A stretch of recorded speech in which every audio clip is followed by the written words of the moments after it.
Yeah. Okay, so tell me where we are right now.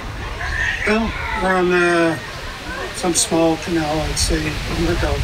This canal is quite close to some of the canals our boat would go up and down on. Usually we'd go searching. Sometimes we'd find them, sometimes we wouldn't. A lot of times it was boring. For me, on the boats, it was 45 minutes of boredom and then 15 minutes of pure hell. And what do you mean by pure hell? All out firefight. Knock down, drag out fight on the river. From It could come from any bank or you could be hit from both banks at the same time. One time our column, one thing that Charlie liked to do is when you're going around the bend, they'd hit the first boat and they'd hit the middle one, they hit the tailboat, trying to sink the three boats. And that jams up all the others that can't get around it. Sure. So one of the things I wanted to ask you is one of the 9th Infantry soldiers, AJ, he was commending the mobile riverines, which that's what you were on the Tango boats, for what you guys did. And of course, you transported them and everything. What are your thoughts on the infantrymen, on those guys? How do you feel about them? They're brothers. There's a group that I am a member of. It's Mobile Riverine Force Association. We call ourselves River Rats and the Army River Raiders. River Rats and River Raiders. It's a throwback to our Civil War when the Army and Navy worked together on the Ohio and the Mississippi to contain the enemy at that time. Sure. Let me ask you this. Did you ever think you'd be on a boat in the Mekong Delta ever again after you came home? No, never. I had hoped, as I told my wife, one of these days I'd like to go back to Vietnam and bring you along and show you the places that I had seen. And she's here, but I wish she's waiting for me when I get home. What does it mean to have her waiting for you when you get home, given how you came home the first time? Well, it's very important that she's there. Very important. First time I came home, my folks were told from the medical people at Great Lakes Hospital that I would need assistance in getting around because at that time I was still blind. Well, I had very, very dark glasses and I could see through the pinholes, but legally blind. Nobody came. I tried calling. Number had been changed. I tried calling again. Even called and talked with the operator. Operator, as much as she wanted to help, she couldn't because unlisted is unlisted. So I started, when I got to Fort Harrison, I took the last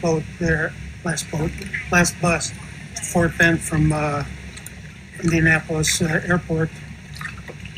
And I knew from there to my house it was 3 miles. So I started walking in the snow. I knew exactly where I was going. It seemed the best in the world. Had a partial sea bag on one shoulder and a police officer from the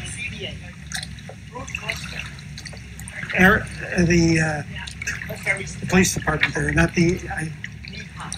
stopped me as I'm coming out of Fort Harrison, thinking that I was a typical drunken sailor walking around in the middle of a snowstorm. But you just got home. I told him what had happened. He had Lawrence Police Department was the man. He had to call his office, and his office called Indianapolis Police Quarters, and they told him, sure, take him home, wait there, see if he gets in. Well, we got there. I banged on the door, banged on it. Finally, my dad came to the door, and the first words out of his mouth was, "What the hell are you doing here?" And I said, "You're supposed to pick me up at the airport." I said again, "What the hell are you doing here?"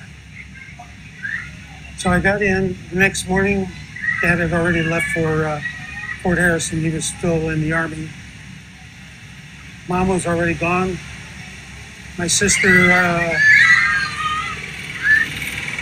Carol, was getting ready to go to school.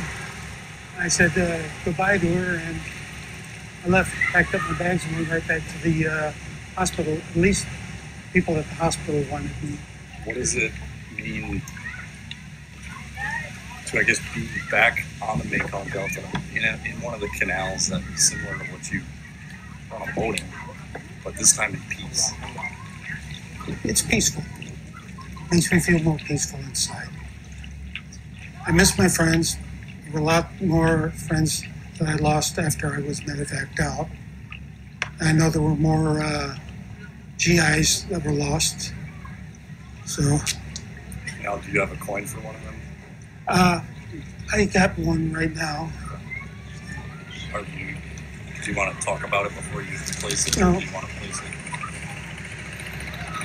Army veterans who were in combat, they have a CID, Combat Infantry badge. The Navy, Marine Corps, Coast Guard don't have anything like that to distinguish actual combat. Navy came up with a number of years ago this combat action ribbon. That's all it is a ribbon. And my friend Barry never knew that he actually has the authority to wear such a ribbon. And I figured, well, if I get a chance to go on one of the canals, nobody's going to know what I'm doing. Until we were given a coin saying, toss it over the side or wherever you want to plant it. So I dropped that one off, and I was just looking for the right spot to drop this. And it won't be found. Won't be found. No. It'll be here forever, right? Yep. I know Barry and his partners will keep it that way. So, I'm going to flip her now. Got a 2-skipper out of it. It's gone. It'll be there forever. Yeah. Rest in peace, Barry.